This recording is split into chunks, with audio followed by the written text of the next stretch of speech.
গ্রামের নাম সুখী, কিন্তু এই গ্রামে কেউ সুখে নেই। সেই সকাল থেকে মাটি কাটছি, এখন বাজে প্রায় দুপুর 2টো। এবছর জমিতে বেশ ভালোই ফসল ফলেছে। সব চাষিরা বাজারে সবজি নিয়ে যাচ্ছে। আমি কাল সকালবেলায় সবজি বিক্রি করতে যাব, তাই সকাল সকাল ঘুম থেকে উঠতে হবে। রাতের খাবারটা খেতে বেশ দেরি হয়ে গেল, এখন বাজে প্রায় রাত 11টা। কি রে হরি, তোর এখনো খাওয়া হলো না? তাড়াতাড়ি খেয়ে উঠে পড়, সকালে আবার উঠতে হবে যে। হ্যাঁ মা, তুমি শুয়ে পড়ো, আমি সকাল সকাল উঠে পড়বো।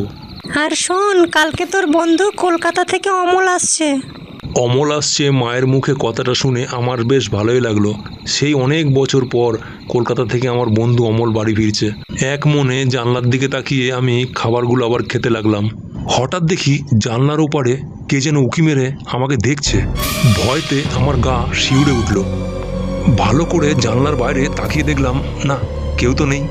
মনে হয় কিছু একটা ভুল দেখেছি। আমি আবার মন দিয়ে খাবার খেতে লাগলাম আর জানলার বাইরে তাকিয়ে থাকলাম।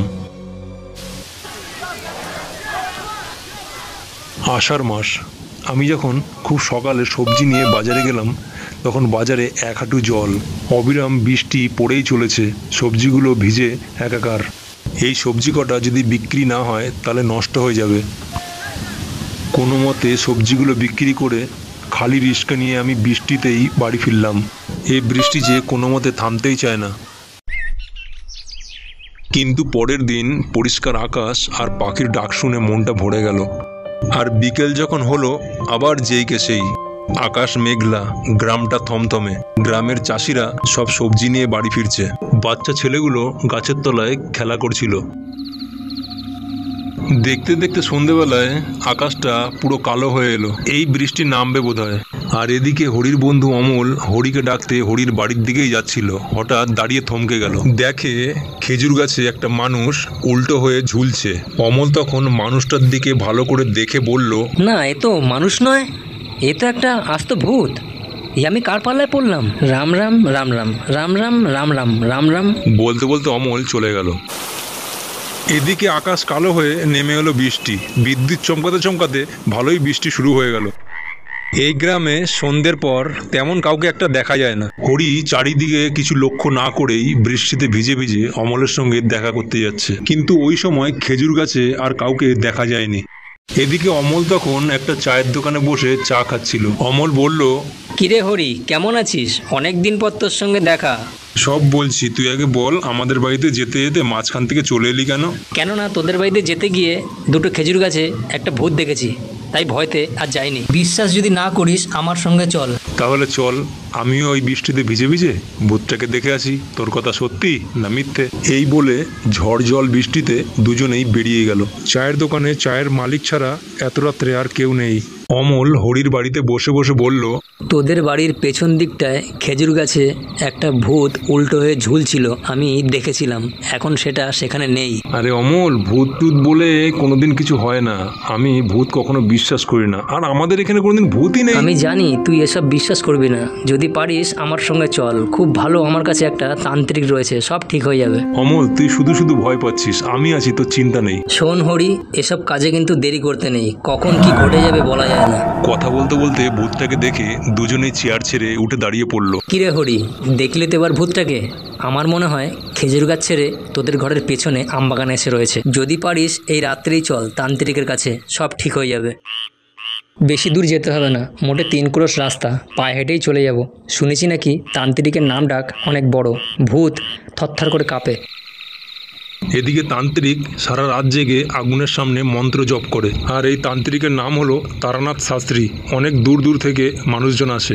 দূর থেকে দুজন মানুষ হেঁটে আসতেই তারানাথ তান্ত্রিক ওদের দিকে তাকিয়ে রইল। হরি তারানাথ শাস্ত্রীকে বলল, আমরা সেই খুশি গ্রাম থেকে এসেছি। আমাদের বাড়িতে খুব বিপদ। কয়েকদিন ধরে একটা প্রেতাত্মা ভূত আমাদেরকে মারার জন্য আমাদের বাড়ির আশেপাশে ঘুরে বেড়াচ্ছে। আমাদের এই বিপদ থেকে রক্ষা করুন। চিন্তা করো না, আজ পর্যন্ত কোনো ভূত আমার কাছে ঘেঁষতে পারেনি। আমি সব ঠিক করে দেবো। আগে বলো, তোমাদের একটা কাজ করতে হবে, তোমরা কি করতে পারবে? আর যদি করতে পারো তাহলে তোমরা সবাই বেঁচে যাবে। যখন প্রেতাত্মা ভূতটা গাছে উল্টো হয়ে ঝুলবে, তখনই তোমাদের মধ্যে যে কোনো একজন প্রেতাত্মা ভূতের গায়ে আগুন দিয়ে দিতে হবে, তাহলেই ভূতটা মারা যাবে। পরের দিন সন্ধেবেলায় হরিদের বাড়িতে অমল একবার এপাশ একবার ওপাশ হেঁটে চলে বেড়াচ্ছে আর ভাবছে ভূতের গায়ে আগুনটা কে দেবে। ভূতটাকে যেই করেই হোক মারতে হবে। হরি তখন হঠাৎ বলে উঠল, কিরে অমল, কি টেনশন করছিস? একটু বিশ্রাম করে নে, মাঝরাতে তো উঠতে হবে। বাইরে বোধহয় বৃষ্টি শুরু হয়ে গেছে। টেনশন করিস না, আজকে যত রাত্রি হোক ভূতটাকে আমি আজকে মারবই। তোকে কিছু করতে হবে না, তুই খালি আমার সঙ্গে যাবি। এই দাঁড়া দাঁড়া দাঁড়া, তুই মারবি ভূত? তুই যে কত ভীতু সেটা আমি ভালো করেই জানি। তুই শুধু আমার সঙ্গে থাকবি, যা করার আমিই করব। চুপচাপ মশালটা জ্বালিয়ে আমার সঙ্গে চল।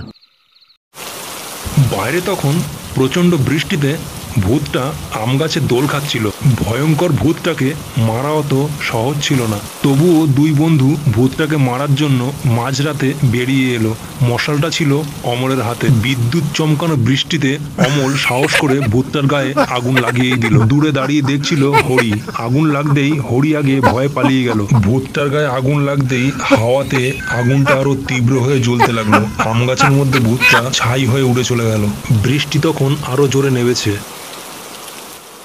পরের দিন সকালবেলায় আর কোনো ঘটনা ঘটেনি। পাশের বাড়ির চাষিরা সকাল সকাল জমিতে চাষ করতে যাচ্ছে। ওদিকে গাছের তলায় অমল আর হরি গল্প গুজব করছিল। হরি সবকিছু ভুলে গিয়ে আবার নতুন করে জমিতে চাষ করতে লাগলো। এবছর হরির জমিতে ভালোই ফসল ফলেছে।